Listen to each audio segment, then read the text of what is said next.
नमस्कार, मी सुशील कुलकर्णी. आपण पाहता अॅनालायझर. महाराष्ट्राचे नवे मुख्यमंत्री एकनाथ शिंदे आपल्या एक एक कृतीने लोकांची मनं जिंकत पुढे चालले आहेत. उद्धव ठाकरे महाराष्ट्राचे मुख्यमंत्री होते तेव्हाची तुलना आताच्या स्थितीशी केली जाऊ लागली आहे. खरं तर उद्धव ठाकरेंच्या नंतर सेनेचे दुसरे मुख्यमंत्री होणं म्हणजे उद्धव ठाकरेंच्या प्रतिमेपुढे एकनाथ शिंदेची प्रतिमा ही काहीच नाही असा समज प्रत्येकाचा होता. एकनाथ शिंदे काय करू शकतील असंही प्रत्येकाला वाटत होतं. कदाचित हा व्हिडिओ बघताना आपल्याला ही एकनाथ शिंदे यांची पीआरशिप असं वाटण्याची शक्यता आहे. ज्याला जे वाटतंय ते वाटू दे, पण महाराष्ट्राच्या त्या आणि या मुख्यमंत्र्यांच्या मध्ये मूलभूत फरक कोणता आहे हे आपल्याला समजून घ्यावं लागेल. त्यासाठी सुरुवातीला मी एक गंमत म्हणून आपल्याला व्हिडिओ दाखवणार आहे. तो बघा.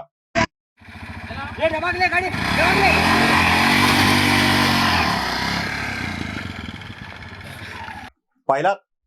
यात तुम्हाला स्पष्टपणे कळतंय की चिखलात फसलेली रिक्षा, एक माणूस ढकलत ढकलत रिक्षा पुढे जाण्याचा प्रयत्न करत होता, पण ही 3 चाकाची रिक्षा पुढे गेली खरी, पण जो ढकलत होता तो चिखलात पडला.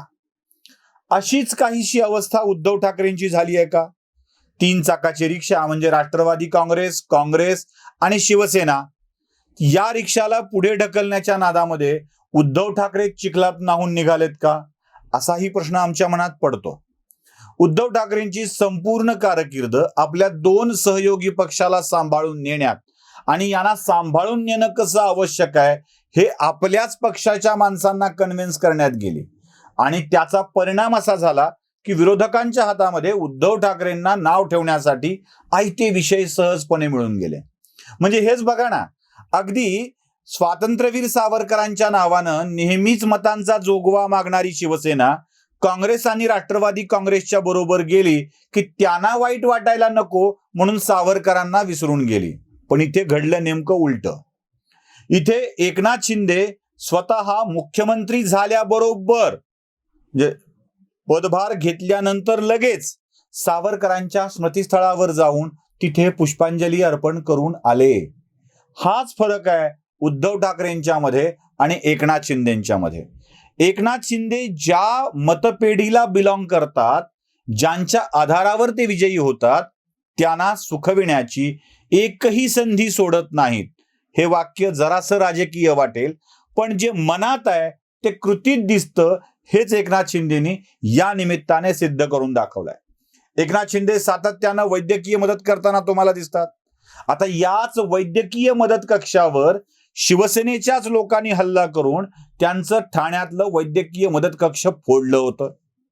पण आजारी माणसांना, अपघातग्रस्त माणसांना मदत करण्याचं काम मुख्यमंत्री झाल्यावरही मैदानात उतरून त्यांनी सोडलेलं नाही आहे. हा व्हिडिओ मी तुम्हाला दाखवतोय.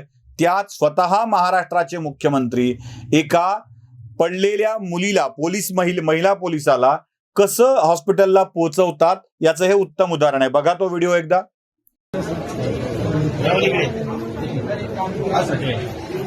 काय करा, ज्युपिटर हॉस्पिटलमध्ये घेऊन जा. ओके, मी डॉक्टरला फोन करतो. ओके, ठीक आहे. कोण आहे तुम्ही? बघितलंय आपण. मग आता तुमच्या लक्षात येऊन जाईल की एकनाथ शिंदे कसे जमिनीवर राहून काम करतायत ते. महाराष्ट्राचं मुख्यमंत्रीपद स्वीकारतानाच पावसाने त्यांचं स्वागत केलं आणि नेहमीप्रमाणे मुंबईत आपत्ती व्यवस्थापनाची काळजी करावी लागली. मातोश्रीवर बसून, वर्षावर बसून, आढावा घेऊन, भाषण करून असलं काहीही एकनाथ शिंदेंनी केलेलं नाहीये. ते सरळ मैदानात उतरलेत आणि मुंबई मनपाच्या कार्यालयात जाऊन आपत्ती व्यवस्थापनाची पाहणी केलेली आहे. स्वतः एकनाथ शिंदे तुम्हाला तिथे दिसतायत. काय प्रॉब्लेम आहे ते विचारतायत. इक्बाल सिंग चहल यांना सगळी माहिती विचारतायत, तेही माहिती देतायत आणि मग सरळ प्रश्न आहे, मग काय झालं, मग काय केलं, त्यात करायला पाहिजे, अशा स्वरूपाची ही सगळी प्रश्नोत्तरं तुम्हाला दिसतील. बघा तो व्हिडिओ. हे पंप करत नाही. कमीत कमी 8 ते 10 झाल्याशिवाय पंप चालत नाही.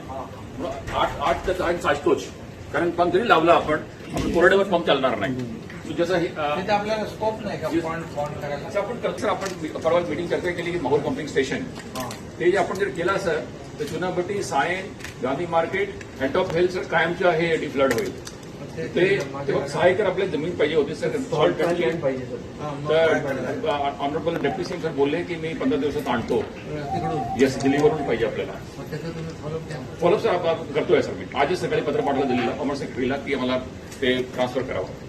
प्रॉब्लेम ते सर आपलं काय प्रॉब्लेम भेटून पण पंप सुद्धा लागणार नाही आपल्याला. आता हा व्हिडिओ बघितल्यावर एकनाथ शिंदे कशा स्वरूपात काम करतायत हे आपल्या लक्षात येईल. म्हणजे एक माणूस आपल्या पदाचा भार स्वीकारल्याबरोबर, ती जबाबदारी घेतल्याबरोबर या विलक्षण वेगानं कामाला लागतो आणि लोकात जाऊन आपल्याला स्वतःलाच लोकांचा मुख्यमंत्री असल्याचं दाखवतो. एक बातमी अजून आली आहे, ती बातमी मी तुम्हाला दाखवतोय बघा. यात राज्याच्या पोलीस महासंचालकांना आणि मुंबईच्या पोलीस आयुक्तांना, त्यासोबत ठाण्याच्या सुद्धा, त्यांनी एक सक्त सूचना केलेली आहे की मुख्यमंत्र्यांच्या वाहनाचा ताफा जात असताना कोणताही विशेष प्रोटोकॉल पाळला जाऊ नये. सामान्य मुंबईकरांना अडचण होईल अशी कोणतीही कृती करू नये. हे सरकार सामान्य माणसांचं आहे आणि त्यांचा मुख्यमंत्रीही सामान्य आहे याची जाणीव लोकांना झाली पाहिजे. यासाठी वाहनं अडवून वेगळा प्रोटोकॉल राबवू नका, अशाही सूचना एकनाथ शिंदे यांनी केल्या आहेत. मी आधी म्हणालो होतो, एकनाथ शिंदेच्या विषयात मी बांधलेले अंदाज वेगळे होते आणि हा माणूस वेगळ्या स्वरूपामध्ये महाराष्ट्राच्या जनतेसमोर येतो आहे. एका तळ्यात होती बदके पिले सुरेख, होते कुरूप वेडे पिलू तयात एक, आणि नंतर कळतं तो राजहंस आहे म्हणून. सुरुवातीला त्या बदकाच्या पिलांचं रूप बघून हे काहीतरी वेगळंच आहे असं वाटतं, पण तो निरक्षीर विवेकवाला राजहंस भासायला लागतो. मला वाटतं उद्धव ठाकरेंनी याच्यापैकी एखादी जरी कृती केली असती तरीही ते महाराष्ट्राचे मुख्यमंत्री म्हणून लोकांना आवडले असते. स्वतःची गाडी स्वतः चालवत जाऊन उद्धव ठाकरेंनी स्वतःची काळजी नक्कीच घेतली, पण महाराष्ट्राच्या जनतेची काळजी कोण घेणार? माझे कुटुंब माझी जबाबदारी असं म्हणणारे मुख्यमंत्री जेव्हा आदित्य, वरुण, रश्मी ठाकरे आणि उद्धव ठाकरे यांचीच काळजी घेतात, तेव्हा त्यांच्या माझे कुटुंब माझी जबाबदारी या वाक्याचा खरा अर्थ लक्षात येतो. संपूर्ण महाराष्ट्राला आपलं कुटुंब मानून महाराष्ट्राचा हा कुटुंब पालक महाराष्ट्राची जबाबदारी घेतला असता तर कदाचित ही वेळ आली नसती. उद्धव ठाकरेंना त्यावेळी जे समजलं नाही ते त्यांच्याच पक्षातल्या एका सामान्य कार्यकर्त्याला समजलं आणि तो महाराष्ट्राचा मुख्यमंत्री झाला. हा महाराष्ट्रासाठी सुदीन म्हणावा लागेल. एकनाथ शिंदे यांच्या बाबत बोलताना मी मुद्दाम म्हणतोय, पुन्हा पुन्हा म्हणतोय की जे वाटलं नव्हतं ते एकनाथ शिंदे दाखवत आहेत. त्यांचं खरं रूप लोकांच्या समोर येत आहे आणि हीच गोष्ट महाराष्ट्रासाठी आशादायक आहे. एकनाथ शिंदे चुकले तर तेही दाखवणे आमचं कर्तव्य आहे आणि ते बरोबर असतील तर तेही सांगणं आमचं कर्तव्य आहे. म्हणूनच त्या कर्तव्याच्या भागापोटी त्यांचं एक वेगळं रूप आपल्या समोर आणलेलं आहे. व्हिडिओ आवडला असेल तर लाईक, शेअर आणि सबस्क्राईब नक्की करा. धन्यवाद.